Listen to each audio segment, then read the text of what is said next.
Hello and welcome to WarrenThornton.com, and it is a wonderful evening. I am joined as always by the housewife's favourite, Paul Brooker, looking very resplendent. How are we, Paul? I'm doing very well, thank you, Warren. And you're looking very good yourself in racing green. One of those, mate. British Racing Green. I suppose we're going to be talking a bit about Britain tonight, especially with some of the stupid stuff that's gone on. Of course, Starmer has been at it again, like the absolute pillock that he is. And of course, we'll be talking a bit about him later on. Paul Brooker, we're going to start with Paul Brooker's stories. Paul Brooker, what have you got for us this evening?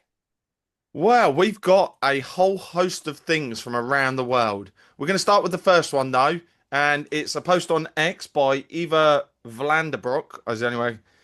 The Italian police have thwarted an Islamic terror attack in the small town of Viterbo last night, where two Turkish men armed with machine guns were planning to open fire on a crowd of 40,000 Christians who were gathered to celebrate the feast day of St. Rose. The men had already set up their weapons in a rented apartment looking out over the square, where they were waiting for the procession to arrive so they could kill as many people as possible from their window. Thankfully, the police stormed the premise on time and intercepted the attack. But once that suspect is still on the run.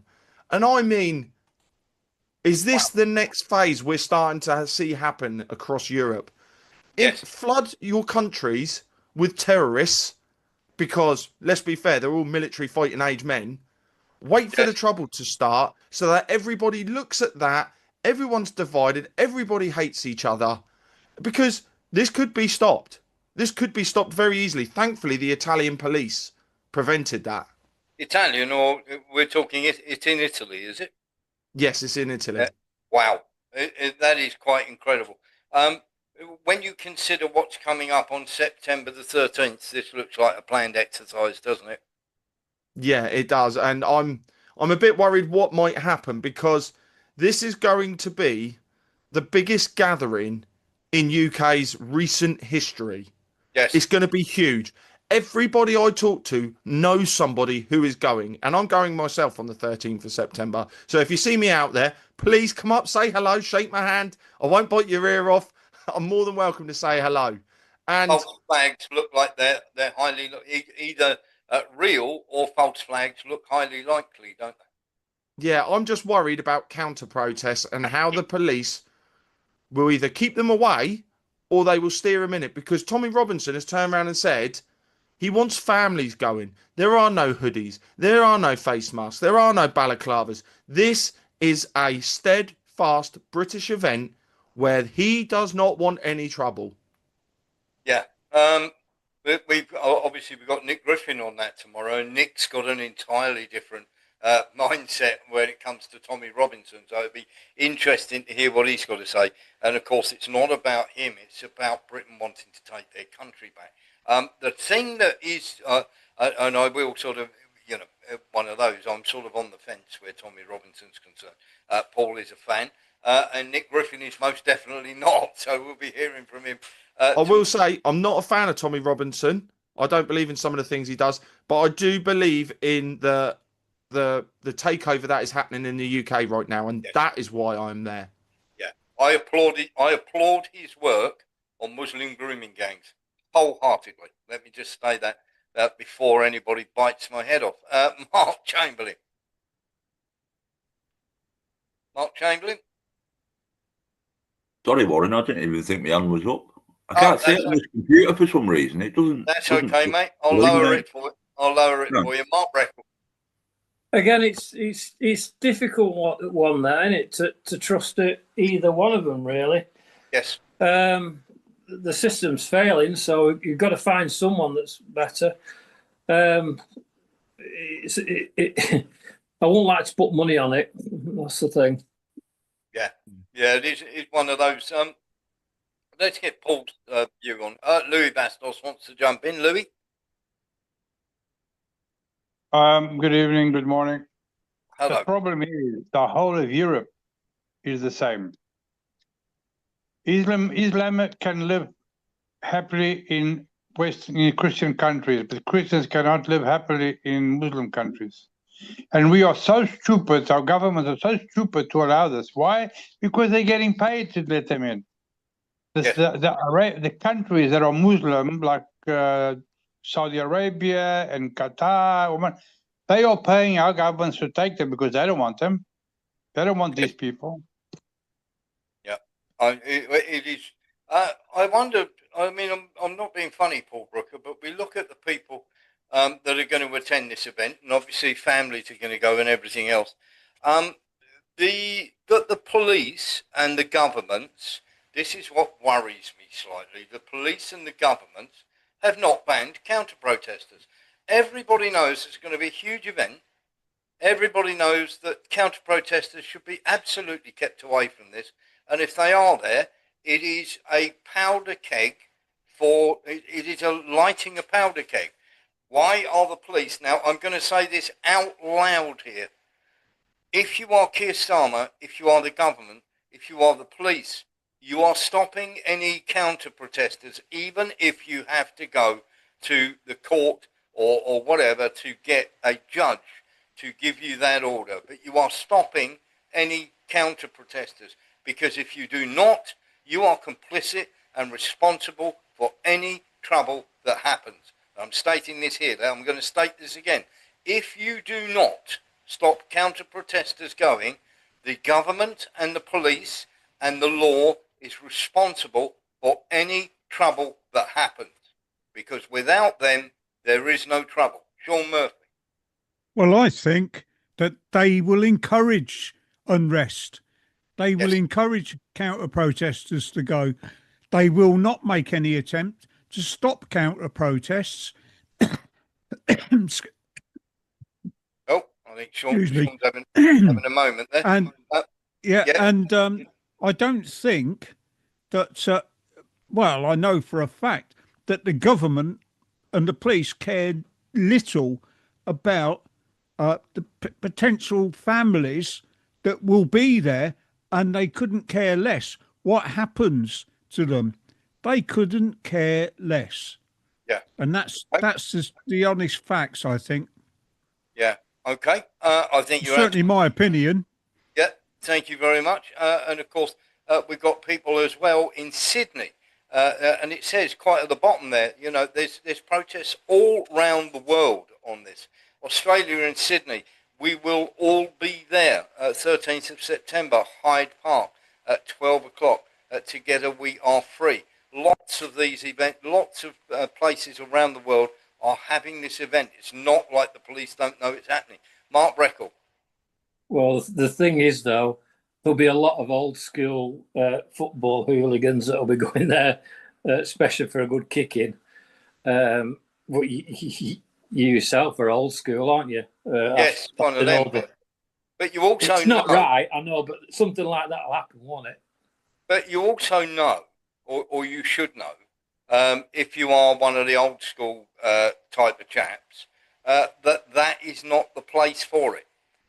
And this is absolutely something that you should not be bringing that sort of mindset to, because this is meant to be peaceful. They're going to put people in there in masks and infiltrators and everything else to kick things off. Paul, is this a concern for you? It is a concern. I mean, we know that there are organisations out there, their sole purpose is to cause chaos. That is their sole purpose. But what I am hoping, there are enough women and children there that they won't stand a chance, because everybody will call them out as soon as they are seen and just start screaming agitators. Because I would like to think the police will do their job. And we saw it in, what country was it? Where the police just absorbed the agitator into their mob. They went off and they were gone. And that's what I would like to hope. Not the police let them do their business, start the problem just so they can then crush the protest. Yeah. Because that's what we do see as well, is the police hold back, let it keep getting worse, so then they can close it down. Yeah. That's what I don't want to see. It should be able to run its course, and I'm appealing to every police officer out there to do their duty and to keep the peace and not let this turn into some sort of chaotic brawl, you know, counter protest meets normal protest and all hell breaks loose, because that would be awful and it'd be unpatriotic. And that includes your own police force who might turn up and want to cause trouble. Nicholas. Yeah, well, I applaud Paul for going, and I think it's good to make a stand. Yes. I'm afraid for health reasons I'm not going myself, but I was at the the poll tax, what they call the poll tax riot. I was there. Yes, me too. And you can always find even if everything's kicking off, you can always find a quiet place. You can. To you don't have to be in the you don't have to be in the middle of and I think it's wrong for people to say, "Oh, yeah, don't go," because no, we've got somebody. Remember, somebody's got to make a stand, really. And remember, these evil people thrive on fear. The more we are afraid, the more control they have over us. And that's something that has to stop. Because I can tell you right now, I've been through my phase of fear and I'm done with it. I'm done with it. Fear is what's got us to this point. And people need to start standing up and forget political correctness. It's stupid. It serves no purpose. I'm sorry. Hurty words don't hurt. If you can't handle it, walk away. Switch off the internet. Delete your social media account. Walk away.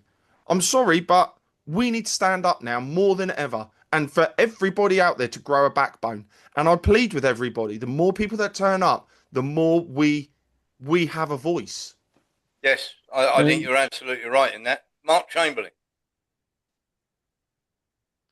Yeah, I'm just the only thing that concerns me is that the cameras that are around London have been sort of like exposed by Mark Steele to not being cameras. And I honestly think that this government would have no problem trying everybody. One of those. As I say, it's one of those when we don't know what's going to happen. But it is.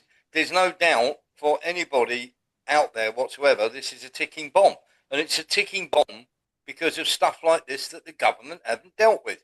Now, here's the rates in England and Wales when it comes to all sorts of naughty goings on. Just look at Sudanese there. There's 1,200 cases. Afghanistan, 1,009. Eritrea, 935. These are per literally arrest rates per 100,000 for these sorts of crimes that are going on. You're talking Yemen as well. You're talking all sorts of people doing all sorts of bad things. But there's no doubt whatsoever it's immigration that's doing it. Paul Brooker. Yeah, it is. Immigration is causing the biggest problems ever. And all of a sudden now, the hotel workers are turning whistleblowers.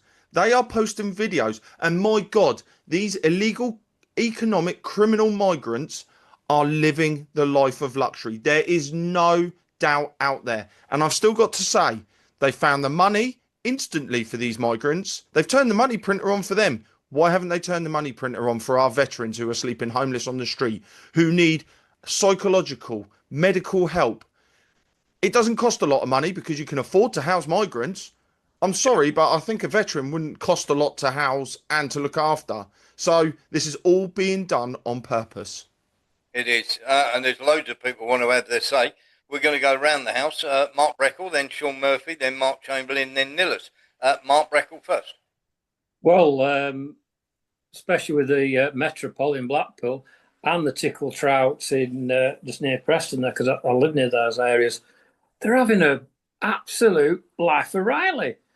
There's food laid on for them. They're really being looked after. But the trouble is, there was a guy that actually infiltrated, and they found out who he was, and he was arrested.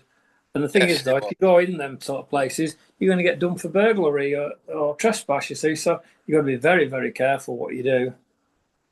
Yeah, absolutely. It is one of those. We've got Sean Murphy's next. Yeah, I think Warren, that last slide you showed, Yep. I know it takes me back, doesn't it? You know, but your last graphic that you showed, I didn't notice Pakistan on there at all.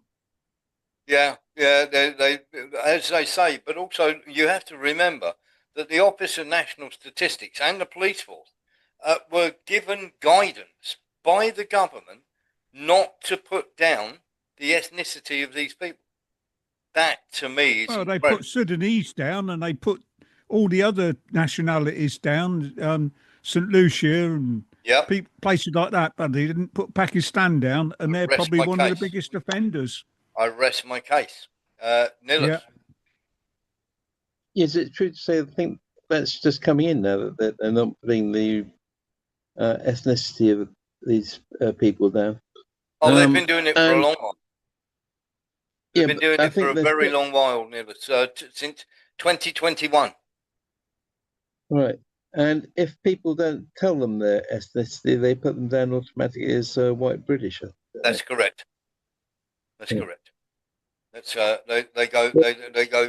they just assume by default you are white British. It's like when you don't opt out of something. It's like now you donate your kidneys, your liver, everything, and people go, but I'm not an organ donor. But you didn't opt out. It's changed. You're absolutely right. Lee Williams wanted a word. Yeah, I was going to say, was it from here that I heard it? There was one asylum seeker that got a £300,000 house. Actually, he was put in. It's really kicked off, apparently.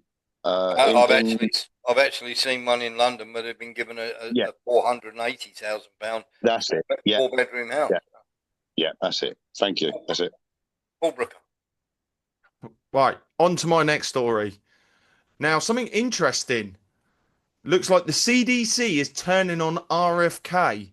So, breaking, it's been exposed that the CDC employees are distributing a manual titled Simple Sabotage to try and oust Robert F. Kennedy Jr. from his position at the HHS, per Benny Johnson, by causing endless chaos, do everything possible to delay the delivery of orders, adopt a non-cooperative attitude and induce others to follow suit, snarl up administration in every possible way, try to commit acts for which large numbers of people could be responsible. And I'm just going to bring up a couple of slides here that are on here.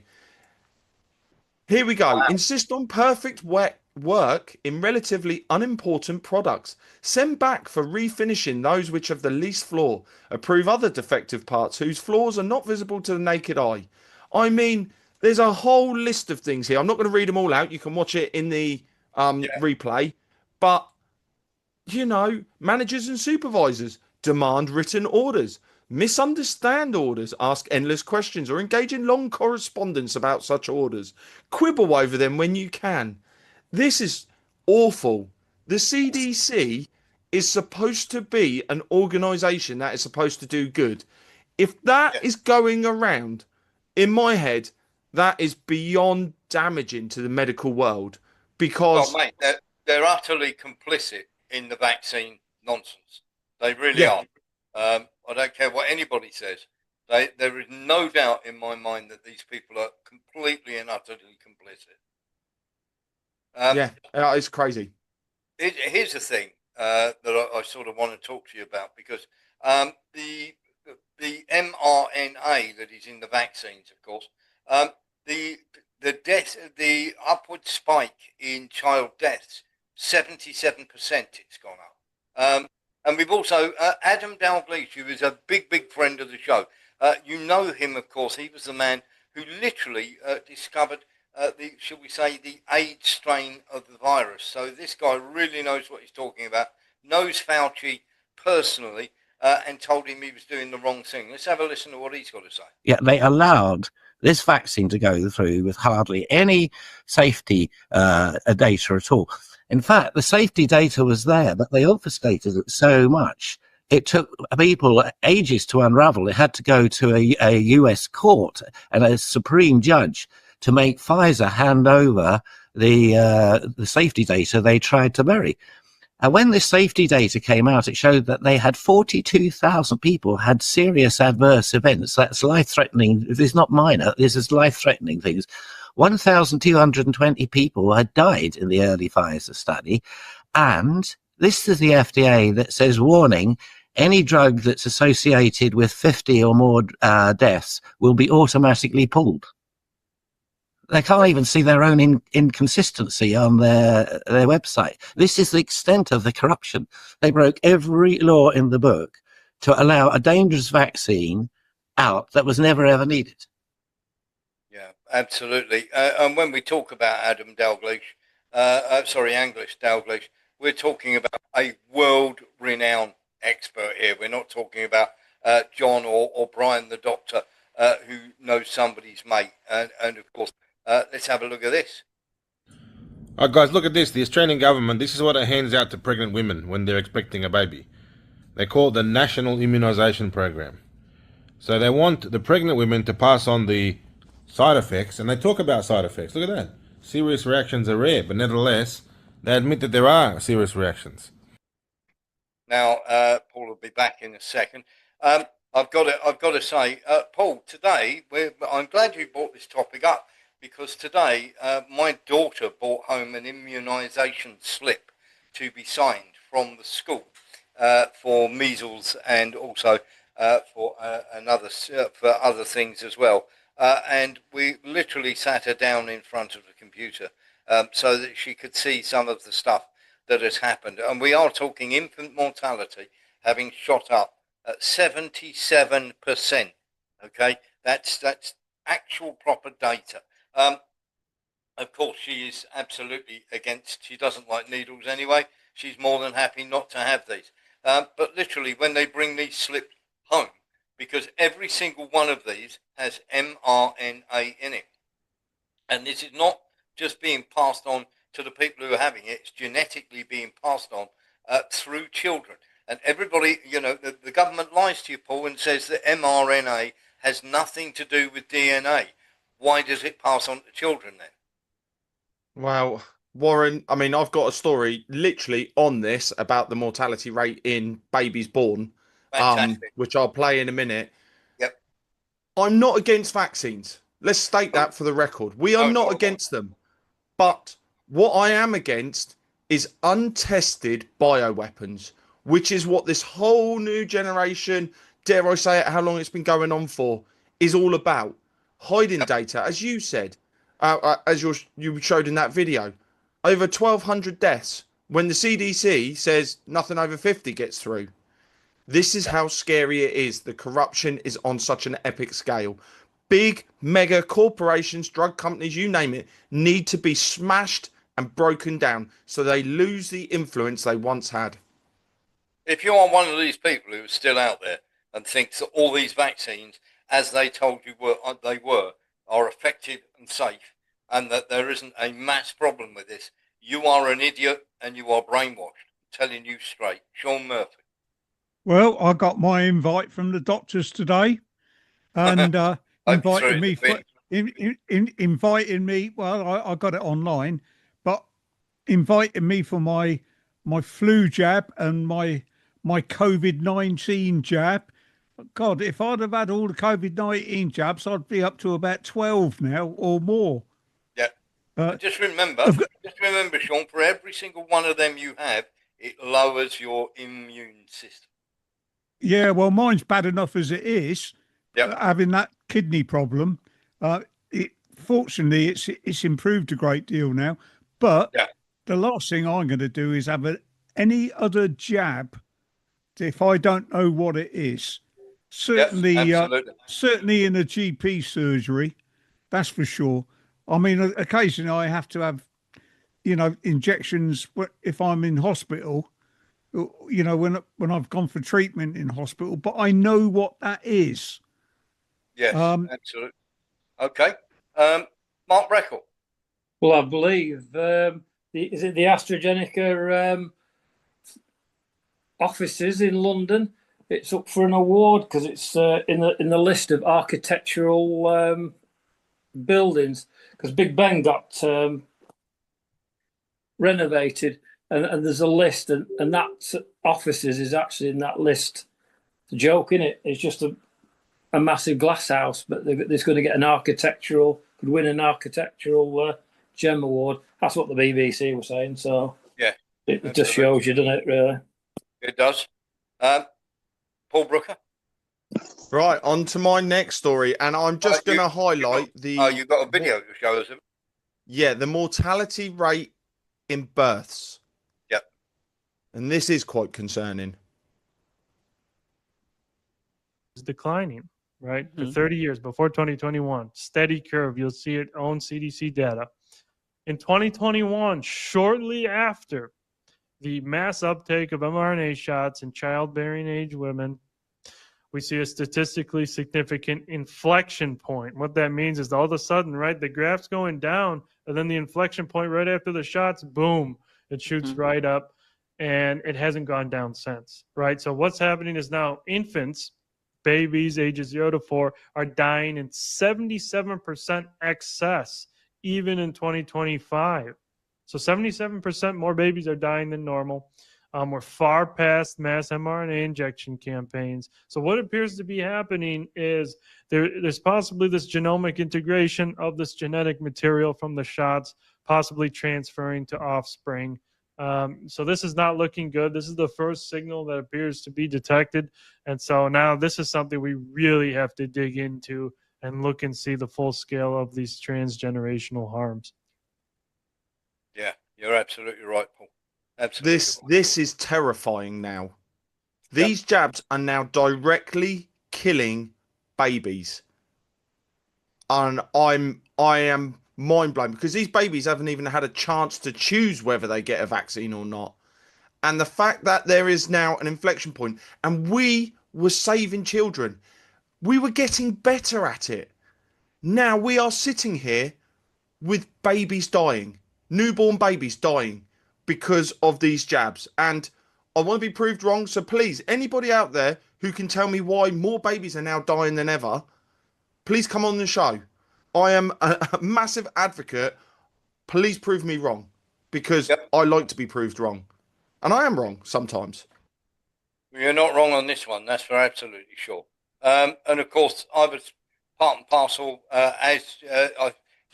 we both attended the House of Commons when Adam Dalgleish was there as well. Angus Dalgleish, sorry, was there. Christine Hendricks, Andrew Bridgen, everybody, telling everybody exactly what they were going to do and how they were going to do it. We were both there, Paul. We attended that meeting in the House of Commons. And it was quite staggering. I went along to the one after. I went along to the speeches after when Bridgen got up and gave a speech. And the amount of government bump that came after that speech, standing up and going, oh, there's 1,000,001 reasons. Yeah, the 1,000,001 reasons, there's 37 pages of the side effects, Paul. Well, I mean, this is it, isn't it, Warren? We can pin this on one thing that's happened across the globe. And this is a global statistic. This isn't just an isolated case in, I don't know, Hampshire or something like that. Anyone out there who says there's 1,000,001 reasons, list them all. I want to see every reason why. Because I can tell you now, there's one big reason that is glaring in our faces as to why mortality rate in newborn babies is up. Yeah, 77%. That's not massive. Like a little bit. And no sign of going down either, Warren. No. We have now destroyed genetics. Yeah. And anybody who turns around and says it doesn't mess about with your DNA, you're lying through your teeth. Okay? Because if that were the case, this wouldn't be being passed on to children. Okay? Paul. Yeah. Lee Williams, very quickly. Only quick one. I personally, like a lot of us, would have had the chicken pox. Are they apparently bringing out a new jab for chicken pox as well to stop you getting chicken pox? Avoid it like the plague. Exactly. Okay. Tell you what, let your kids get chicken pox, let your kids get measles and get natural immunity. Paul Brooker. Right, well, here's my next video, and I'm going to take a swipe at hospitals now, because you're supposed to go there to get well, aren't you? Yes. If you want an early coffin, come here. Hospitals are meant to be about saving lives. The first thing you see is Costa and Greggs. Rows of fast food and processed crap. And here's the dark truth nobody talks about. Some of the very food being sold in these hospitals contain ingredients that the World Health Organization has officially classified as carcinogens. If you didn't know, something that's carcinogenic means it causes cancer. Just think about it for a second. Cancer-linked foods being sold inside the same building where cancer patients are being treated. The hypocrisy is insane. You've got processed meats, industrial seed oils, chemical preservatives, the same stuff that piles up in supermarket meal deals. But this is in hospitals where health should come first, and yet the system shrugs it off because it's not really about health, it's about profit, cheap contracts, big brand partnerships, and keeping you hooked on the very products that fuel the disease cycle. Just ask yourself, if hospitals are comfortable selling foods that the World Health Organization links to cancer, who's really looking out for your health? It's time to take our health into our own hands. And they do that with Sodexo, of course. Sodexo have many contracts around the hospitals to run the catering. They take over the catering, they take over the portering, and of course what they do is they say they'll build you a new wing of a hospital. But then of course the NHS is into them for millions. Mark Reckle. Well, I saw that story myself, and if you look at Greggs, there's actually homeless people that people have obviously given them money to go to Greggs, and they won't even go to Greggs now. The food's that bad. It's made them ill. So avoid Greggs like a. Yep. I'll probably get sued now, but but yeah, it's meant to be really bad food. Is Greggs? Yes. I always remember Greggs having an amazing sausage roll, and then almost overnight the taste changed, and I was like, I can't eat these anymore. Yeah, exactly that. Yeah, they did. And just staying on my subject of health, and there's nothing like watching RFK destroy politicians.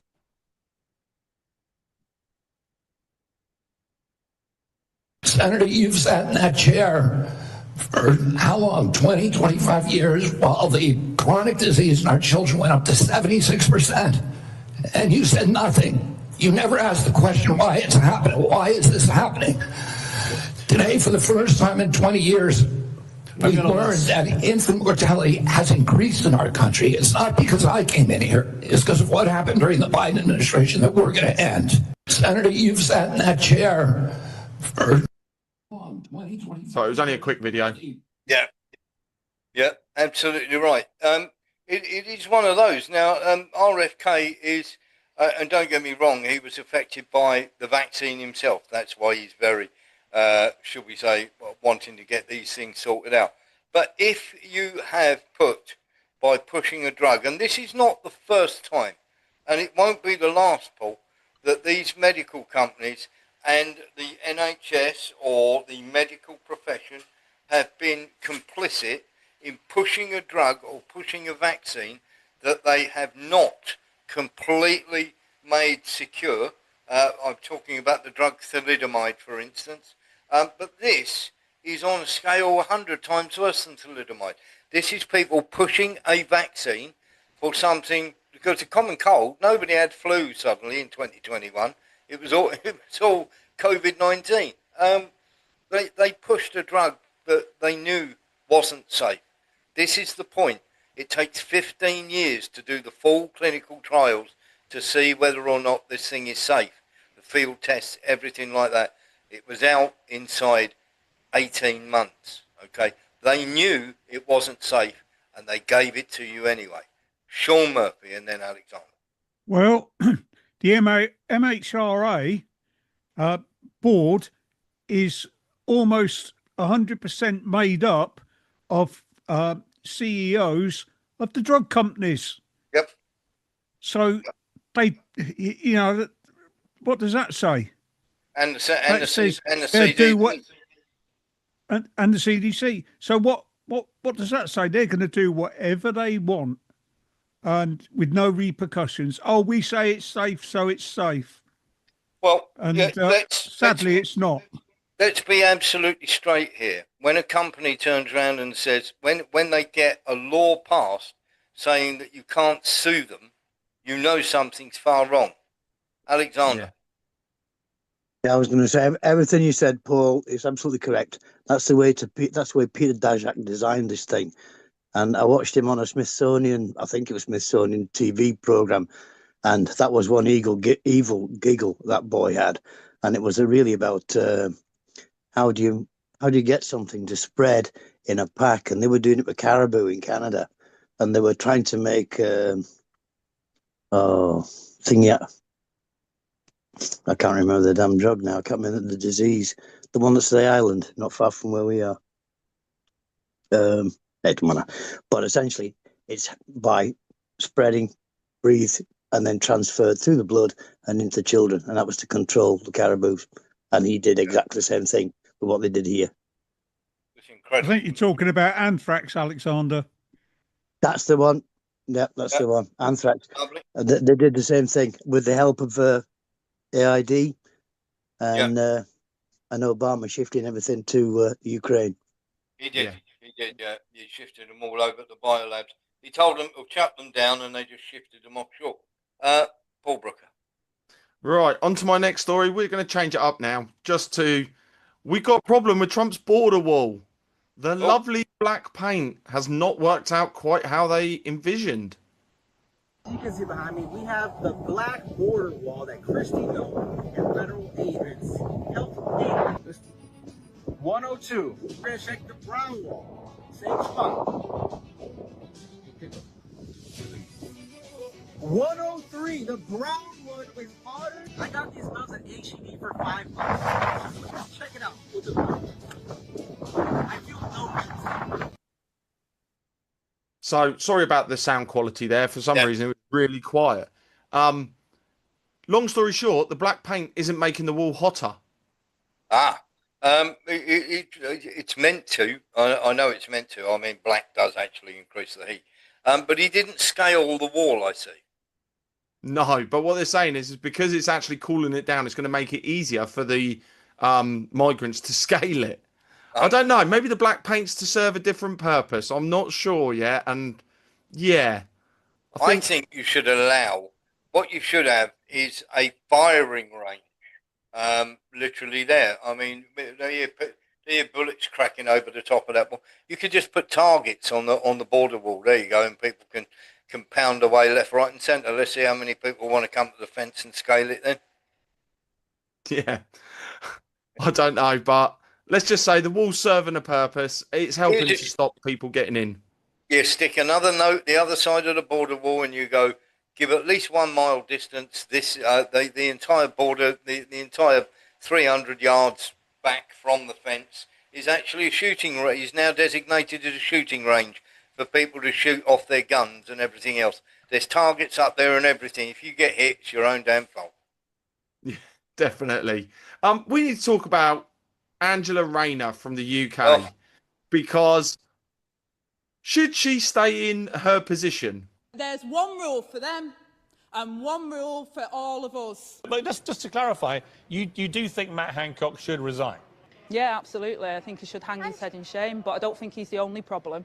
I think the whole of the front bench are a problem. Okay. I think it's an absolute disgrace and, good riddance. He shouldn't have been in Parliament in the first place. A man like that has no business being anywhere near the Prime Minister's office. And every pound of tax that's not delivered to the Chancellor and to the Exchequer means that it damages our public services. And I think that makes his position untenable. It shows that he's not only broke the rules, but he's lied to the British public, and I think that makes his position completely untenable. So you're calling for him to resign? I think it wouldn't be a surprise that I think he should go. Why are we propping up this man who has lied to the British public and who has broke the rules and broke the law? She's done, isn't she, Warren? Mate, honestly, I got into trouble on X earlier on today when somebody said there is going to be a probe into Angela Rayner. I turned around and said, I'm not the bloke chosen to do that. She is honestly the only woman who's, as far as I'm concerned, left school with more kids than she did O levels. She is honestly, she's that. What was that on George Lucas? The thing, was it the Far Show or whatever? Where she left school. The comedy show. I think it was the Far Show. Where they talk about, I left school because I was only 16 and everything else. Or was it, there was a comedy sketch about a bloke who dressed up in drag and played a schoolgirl, Little Britain, that's it. And of course, they were absolutely right.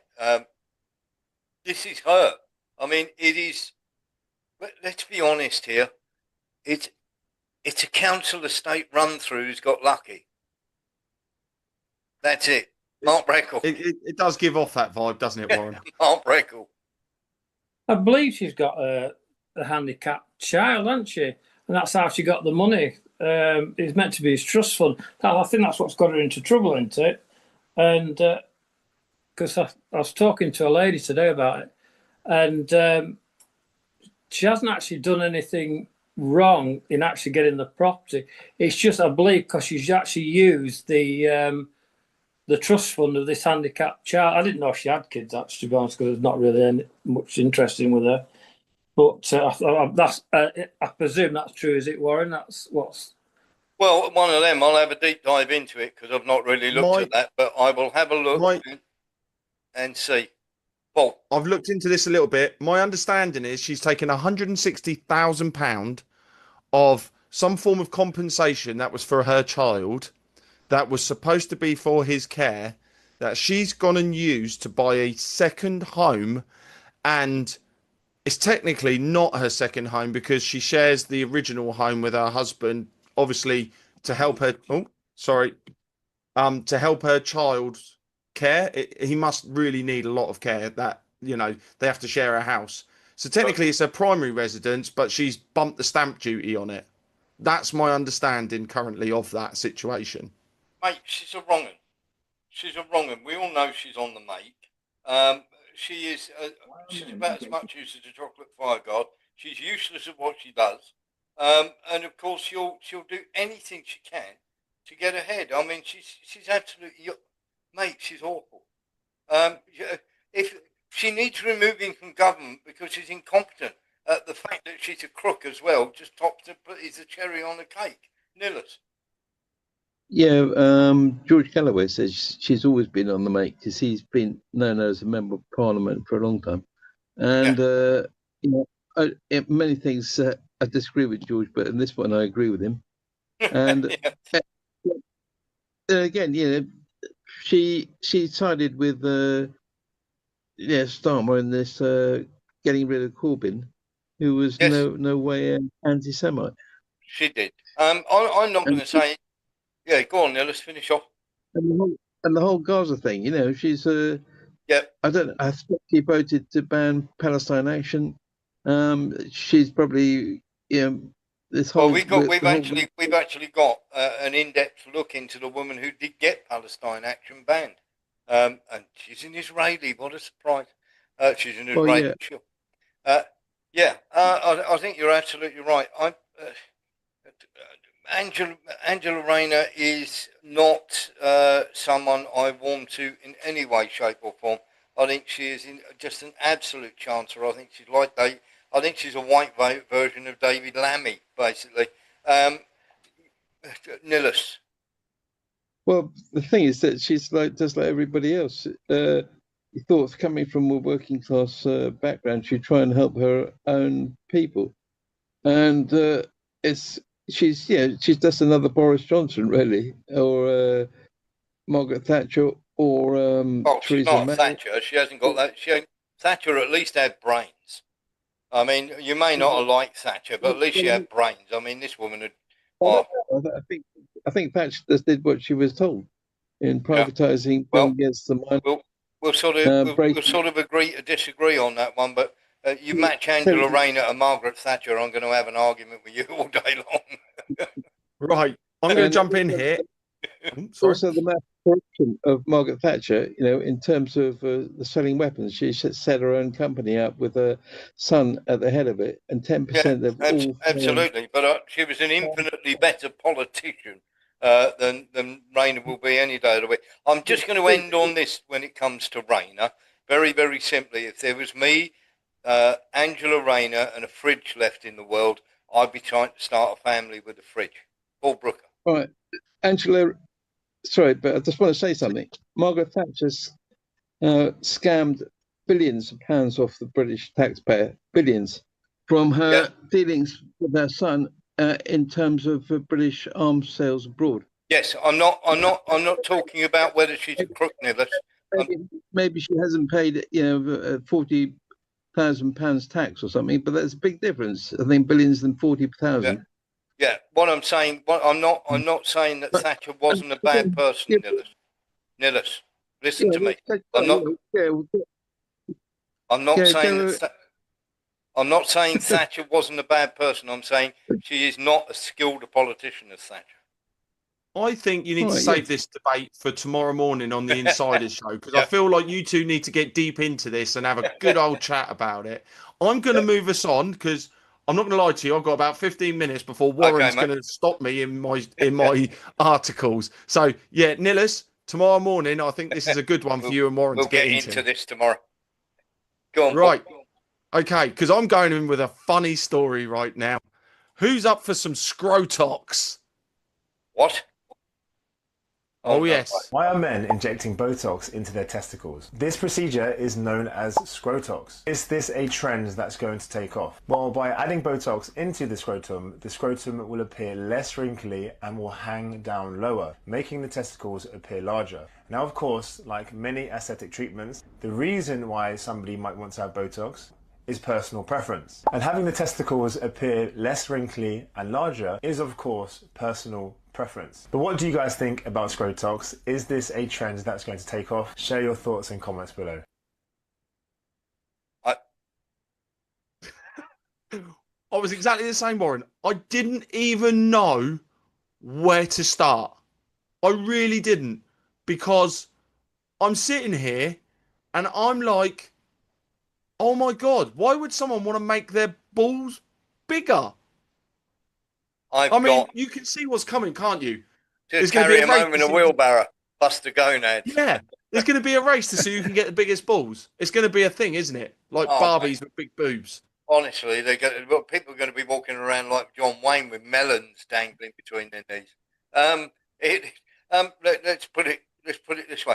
I once got in trouble. I mean, I suppose Alan Sugar might get it done, because when he had his new haircut and he cut all his hair off, when he's shorn it, sort of like mine.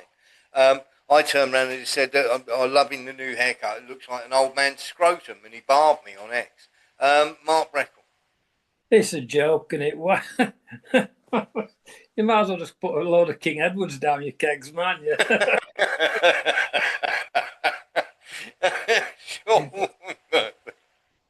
What a load of old bollocks. It is absolutely crazy. I can't see that. I can't see a lot of takers for that, to be honest, unless they're gay. There's every chance of that happening, isn't it? Oh, do you like? I've just had them done. Nillers. Well, everything that seems to be. Go on, Nill. Hello, Nillers. Oh. What's happening, Nillis? Did I? Nillis? That's his signal. Oh, Nillis is gone. He's back. Nillis. No? Okay. No. Let's move on to Lee Williams. Nillis. Right, only quick one. I'm thinking, are they going to make that a permanent thing that you got to have them injections for your balls? Because it's good if you're into any like karate or anything like that with a sport. That you'll be the I don't know how to say it, the bylocks. Let's put it this way, Lee. All you are doing is presenting your enemy in a fist fight a bigger target. That's now it. Imagine as well, Warren, taking a kick in the nuts and your balls literally explode. Yeah, I mean there are people out there who'll go, let's have a go at that. You know that there'll be somebody out there going, let's boot him in the testicles and see if he's had his balls done. Sean Murphy, and then we'll try Nillis again. Sean Murphy. Sean, you got your hand up? Oh, no, Nillis. Sorry, if you're a sports manufacturer, just think of the profit you can make for a 10 times XL cricket box, Warren. That's unbelievable, isn't it? You get a new cricket box, it'd be ideal, wouldn't it? I think It'll come down to your ankles. I mean, there's all sorts of things, isn't there? I mean, they'll be banned from saying that soon, because what will happen is all the trannies will get them done. All the trannies will get their testicles done, and they'll be saying, then the tennis umpires will be banned from saying "new balls, please." Paul Brooker. We've lost Nillis, unfortunately. I can just see he's disconnected. Oh, he hasn't rejoined. So hopefully he'll be back. Right, we're going to jump on to the next story I've got, because Epstein files have been released. People are starting to go through them, and we've got our first bit of information from them. So there's this massive file leak that just happened from Ehud Barak, the ex-prime minister of Israel, one of Epstein's very good buddies. Thousands of his emails were leaked online. And like alternative sources are talking about it, but the mainstream media, totally silent. Radio silence. And I have spent the last, I don't even know how long, just going down the rabbit hole, and I'm about to take you with me. This is just the start. This is just preliminary reporting. There's a lot of files, and just figuring out how to even analyze them has been a whole process. But through that process, working with my buddy over here on one screen and the reports on the other screen, and getting AI involved to write code that would scrape and then combine and then analyze. By the end of this, we're going to get to how they were surveilling the Hillary Clinton campaign. Oh yeah. And Putin and Jeff Bezos, Bill Clinton, Benjamin Netanyahu, and there's links that will go to email report. But first, I just want to tell you how we got here. Because when you actually download the leaked emails, they come from 2 different emails. But when you go into those emails, there is just this whole mess of folders. And in each one, there's more folders with different things. And each of these files is an individual email, right? But we're talking like 50,000 emails or more, each individual files in all these different folders. How the fuck are we going to analyze them? So lately, I've been playing with AIs in terms of helping find sources, helping dig through complex details and data, and helping get to primary sources. And or in this case, aggregate thousands of email files and turn them all into one file that we can search all at once, because they're not all in one place. You can't search them. Right? Like there's nowhere you can go and type in Peter Thiel and have it find you where Peter Thiel is in the files. So I got on a call with my code wizard buddy. We got on here, he taught me how to use the most basics of Python, and he helped me out and did it with me. Crash course in coding, and we wrote out all this crazy code, and like, it's a long story, we'll skip it. But we wrote a program that would put them all into one JSON file.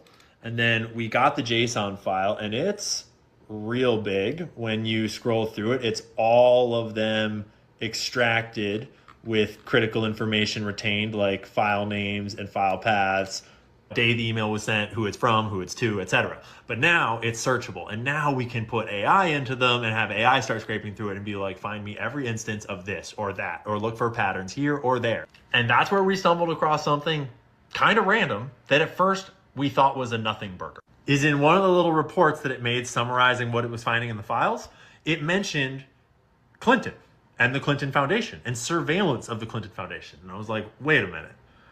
You're telling me that Jeffrey Epstein and Ehud Barak are communicating behind the scenes about surveillance on the Clinton administration? Yep. Please tell me more.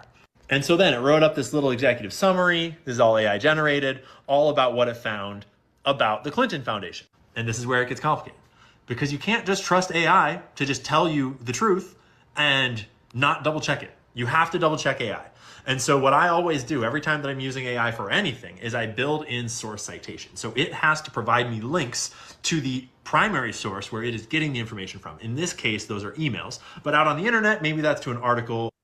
I'm just going to pause it there. I'm going to put the link in the chat because it's quite a long video, but I got it wrong to start with. It wasn't the Epstein files. It was an Israeli former prime minister's files who have been leaked emails. And it's quite major. It's quite major because it pieces together what's actually been going on. So he does have links. He does have links to Epstein. He does have links to Epstein as well. But he also has links to Palantir, good mates, and that is troubling. And of course, we know, and this is why the Epstein files are so important to be properly released, Paul, for the simple fact that we have a major, not only for the victims, but there's major Israeli goings on here, and we need to know what they are. Yeah, well, I think we 100% do, Warren. And like I say, I've put the link. Anyone who's in the Zoom chat now, the link's there. We try and put links in there from time to time of longer videos, longer articles and stuff that we need to go through, and also for everyone to go through in their own time. But it's phenomenal the ties Israel has to certain people, companies, you name it. And I think that guy was only just getting into this as well. He's got a lot of research to do through all those emails. Yes, yeah, exactly that. But of course, there are people out there who wonderfully do all that for you. And then they bring you the edited highlights, which we tend to do a lot when we're looking into stories as well. Paul. Yeah. My next one is obviously we exposed a little while ago about the Israeli government official who was arrested in Las Vegas. Oh, yes. Child sexting. Well, he ran back to Israel. He did. He's made his first virtual court appearance after fleeing to Israel after an attempted rape of a virtual one. How wonderful. How wonderful. He's done that from inside Israel, I take it. Yep. How that's allowed, I don't know. Maybe diplomatic immunity. I'm not sure. It's called being a Zionist. The moment you stick your hand up and go Zionist here, they go, oh, I'm ever so sorry. On you go. Am I right in saying as well, Warren, is that if you're a paedophile and you emigrate to Israel, they forgive all that? Well, the Israelis have more paedophiles per head than any other country in the world. No. Yes.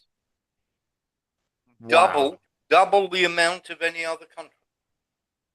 And that's just the ones we know about. That's crazy. Well, my next story, be careful where you fly your drone. And I think I'll end on this one because we're coming up to the top of the hour.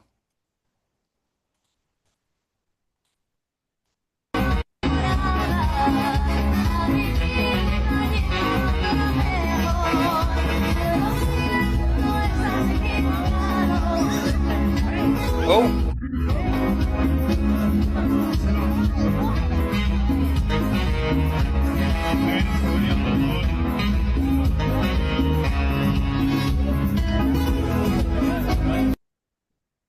It's just a little lesson there. Be careful where you fly your drone because you might chew up someone's hair.